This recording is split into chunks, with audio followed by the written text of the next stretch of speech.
নাহৰ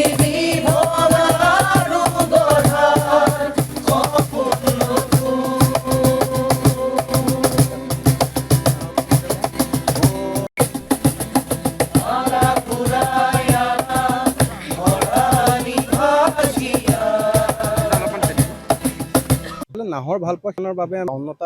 নাহৰ পুলি ৰোপণ কৰিম বুলি ভাবি কিন্তু অকণমান জেগাৰ অভাৱত আমি এতিয়ালৈকে 35টা সম্ভৱ হৈছেগৈ কিন্তু আচলতে এই নাহৰ পুলি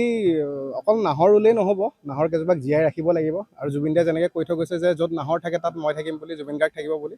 আৰু সেইবাবে আমি নাহৰ পুলি কেইজোপা গছ ৰূপত আকাৰ দিম বুলি ভাবিছোঁ আৰু যাতে ৰুদ্ৰপথলৈ যেতিয়া আহে ওচৰত ব্ৰহ্মপুত্ৰ বৈ গৈছে জুবিন দাই ব্ৰহ্মপুত্ৰখন খুব বেছি ভাল পাইছিলে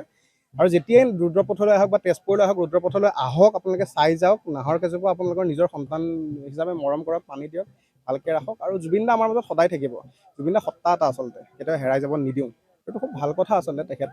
সাংঘাতিক মানে তেখেত ৱাইফ হয় আচলতে এজন মহান শিল্পী সেইটো আমি একো ক'বলৈ ব্যক্তিগত কথা তেখেতে দিছে নিদিছে এইটো আমাৰ কোনো কেছ নাই কিন্তু কথাটো হ'ল যে এই জুবিন গাৰ্গৰ কাৰণে মোৰ ভাৱধাৰা এটা কথা যে জুবিন গাৰ্গৰ কাৰণে আমি যেতিয়ালৈকে উই ৱান্ট জাষ্টিছ চিঞৰি থাকিম